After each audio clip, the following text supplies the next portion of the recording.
ये देश का सबसे बड़ा स्पोर्ट्स कॉम्प्लेक्स बनेगा। इसके साथ नारायणपुरा में एक 18 एकड़ का एक नया स्पोर्ट्स कॉम्प्लेक्स बनेगा। तो ये sports enclave, Sardar Patel sports enclave, Narendra Modi stadium और नारायणपुरा में स्पोर्ट्स कॉम्प्लेक्स, ये तीनों मिलाकर किसी भी अंतर्राष्ट्रीय स्पर्धा में खेलने वाले सभी खेलों को अंतर्राष्ट्रीय स्तर पर खेलने की पूरी व्यवस्था एक ही शहर में एक ही जगह पे हो जाएगी। ये मुझे लगता है अहमदाबाद के लिए गौरव की बात है।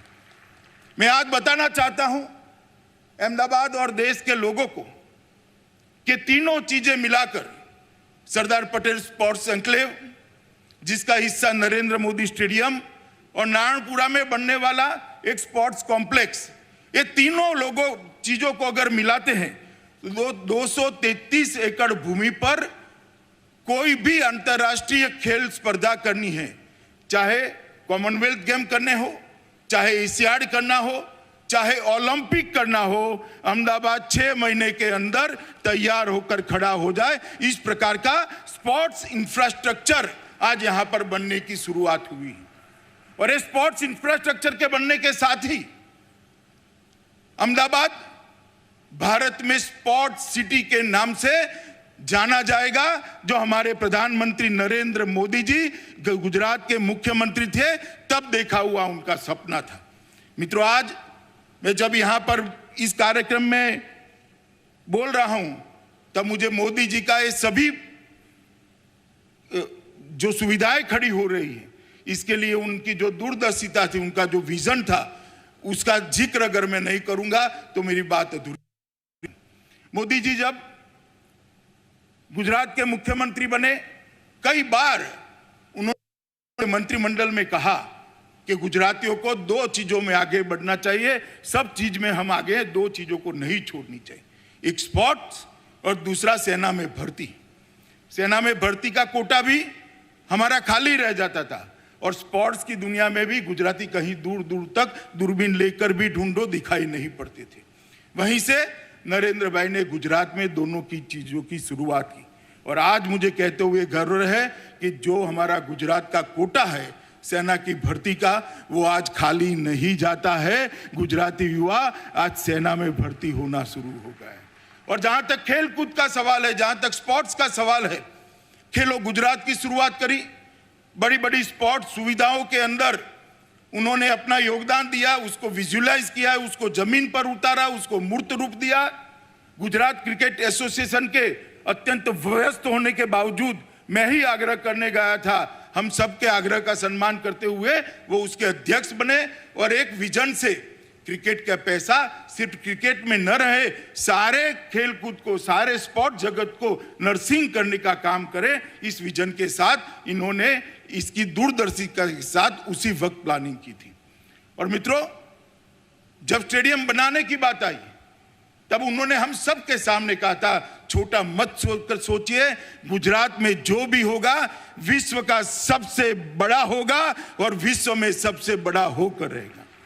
और जब ये स्टेडियम बना और जब कैपेसिटी तराश की गई, 1,32,000 दर्शक साथ में बैठकर क्रिकेट की मैच का लुत्फ उठा पाए, इस प्रकार का स्टेडियम श्री नरेंद्र मोदी के नाम से आज राष्ट्रपति महोदय ने अपने कर कमलों से उद्घाटित किया है, जो न केवल दुनिया का सबसे बड़ा क्रिकेट स्टेडियम है, दुनिया का सबसे बड़ा स्पोर्ट्स स्टेडियम है, जिसका नाम आज हमने हमारे देश के प्रधानमंत्री नरेंद्र मोदी जी के नाम से रखा है।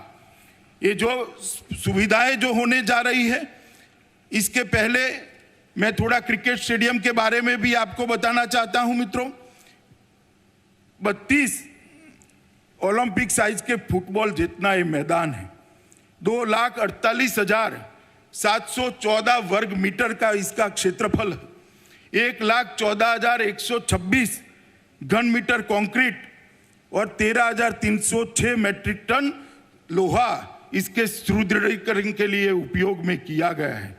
मित्रों, इसको सभी दृष्टि से संपूर्ण स्टेडियम बनाने का जीसीए की टीम ने प्रयास किया है और मैं आज उनको कहना भी चाहता हूं कि आपका प्रयास सफल प्रयास है। विश्व में किसी भी क्रिकेट स्टेडियम में एक साथ 11 पिच नहीं है, एक साथ 4 ड्राइंग रूम नहीं है, एक साथ चारों ड्राइंग रूम के सटू हुए चारों जिम्नेशियम नहीं है। एक दिन में 2 मैच भी करने हैं तो स्टेडियम कर सकता है और इसके साथ पूरी अत्याधुनिक सब सॉइल जल निकासी प्रणाली भी बनाई है। बारिश आती है तो कितनी भी बारिश हो, आधे घंटे में मैच डिस्टर्ब करे बगैर आगे का खेल बारिश रुकते ही हम शुरू कर सकते हैं। इस प्रकार का करा है। The field of play LED lights लगाए हैं जिसके कारण खिलाड़ी की परछाई पिच पर नहीं पड़ेगी, खिलाड़ी की परछाई ग्राउंड पर नहीं पड़ेगी और क्रिकेट के खिलाड़ी अपना क्रिकेट बहुत अच्छे तरीके से खेल पाएंगे और जिसमें 40 से 50% बिजली की बचत भी होने वाली है। मित्रों, जिस प्रकार का हाईटेक मीडिया रूम बनाया है, मुझे कहने में कोई झिझक नहीं है, ये दुनिया का सबसे बड़ा और सबसे हाईटेक मीडिया रूम है जो यहाँ खेलने वाले हर खेल को दुनिया तक पहुंचाने का काम करेगा।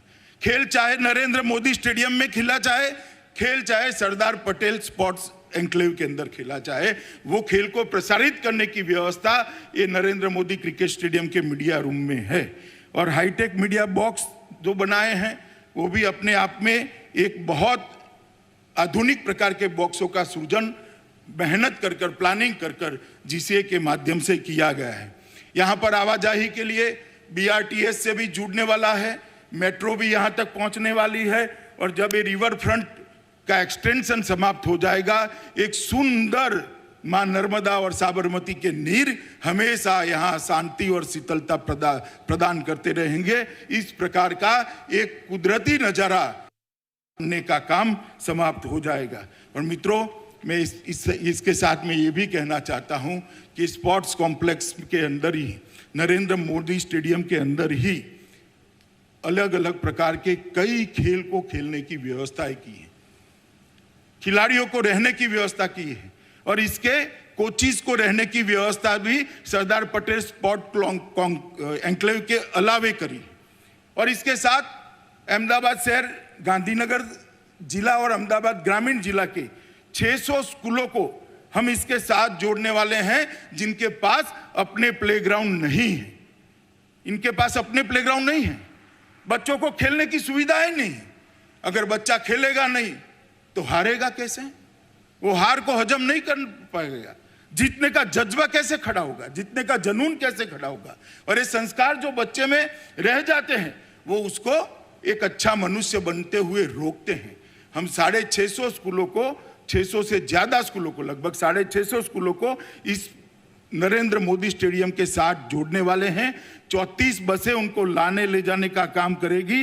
इनके सारे पीटी के पीरियड एक साथ कर कर सप्ताह में एक दिन बच्चा यहाँ आएगा, पूरा दिन खेलेगा, खाना भी यहाँ खाएगा और शाम को सुरक्षित अपने घर पर पहुंच जाएगा। एक कंप्लीट 3 जिलों की स्पोर्ट की सुविधा यहाँ पर खड़ी हो, इस प्रकार के विजन के साथ मोदी जी ने इसका स्केच बनाया था। मुझे आनंद है कि इनके बाद मैं अध्यक्ष बना, इनके बाद ये GCA की टीम यहाँ पर बैठी है, जय और धनराज बैठे हैं।